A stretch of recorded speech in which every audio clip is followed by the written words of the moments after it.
Buen día, amantes de la historia. En el video de hoy hablaremos sobre una de las mujeres más importantes e influyentes de la historia, patrona y heroína nacional de Francia, Santa Juana de Arco.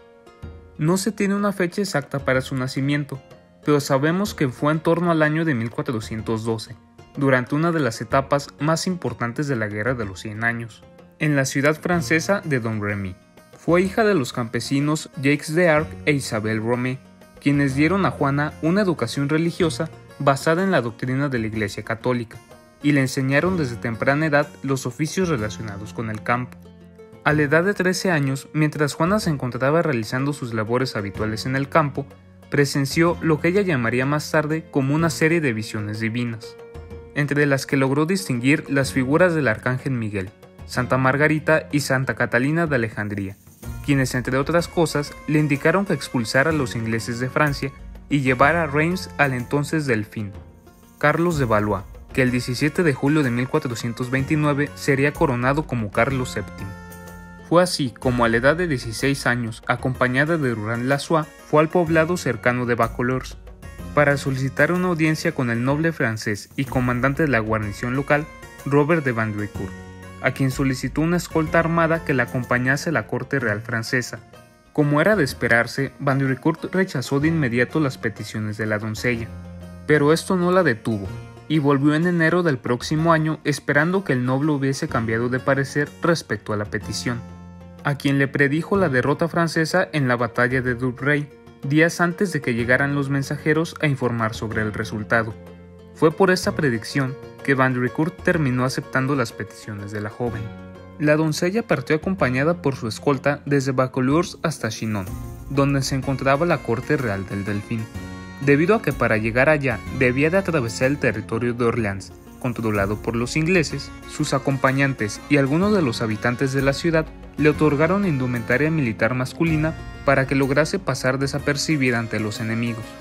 Ya en la corte real de Chinon, la Pucelle tuvo su primer encuentro con Carlos, a quien causó gran impresión y accedió rápidamente a armarla y a hacer la entrega del mando de la expedición que iría como auxilio hacia la ciudad de Orleans, que se encontraba siendo asediada por los ingleses y al borde de la rendición. Juana llegó a la ciudad el 29 de abril de 1429. En ese momento era Juan de Orleans, conde de Dunois, quien se encontraba a cargo de la defensa del asedio.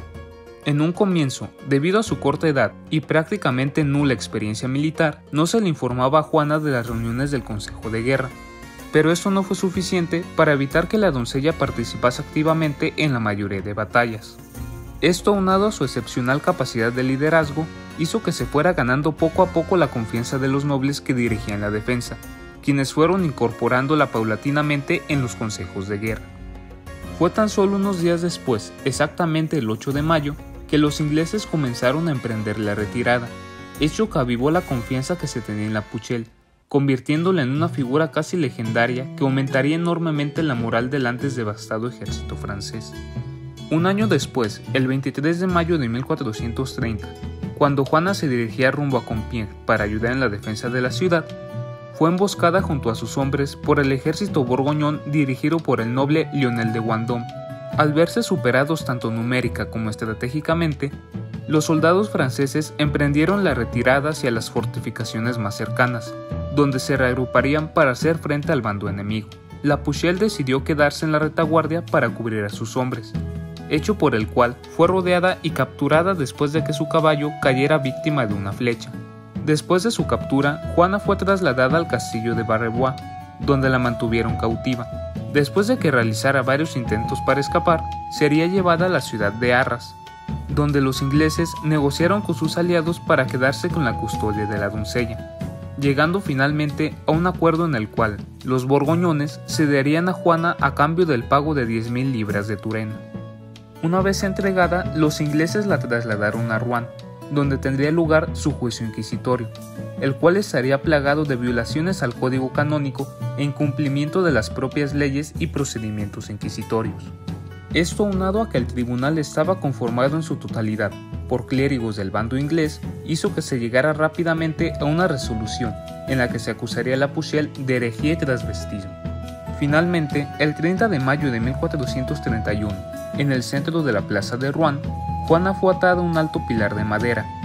para posteriormente ser quemada viva frente a una expectante multitud. Después de ser calcinada, sus cenizas fueron esparcidas en el río Sena, para evitar que fuesen recogidas y conservadas como reliquias.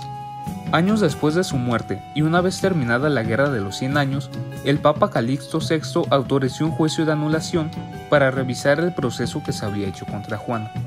lo que llevó a que el 7 de julio de 1456 fuera encontrada como inocente y declarada como mártir de la Iglesia Católica, siendo canonizada el 16 de mayo de 1920 por el Papa Benedicto XV. Antes de terminar con el video, me gustaría dar un agradecimiento a mi amigo Pablo Galars, quien proporcionó las ilustraciones de la miniatura y del video. Sus redes estarán apareciendo en pantalla, así como en la descripción. Y ahora sí, sin más por el momento, los dejo, para que junto con la diosa eterna del juicio final, continúen escribiendo su propia historia.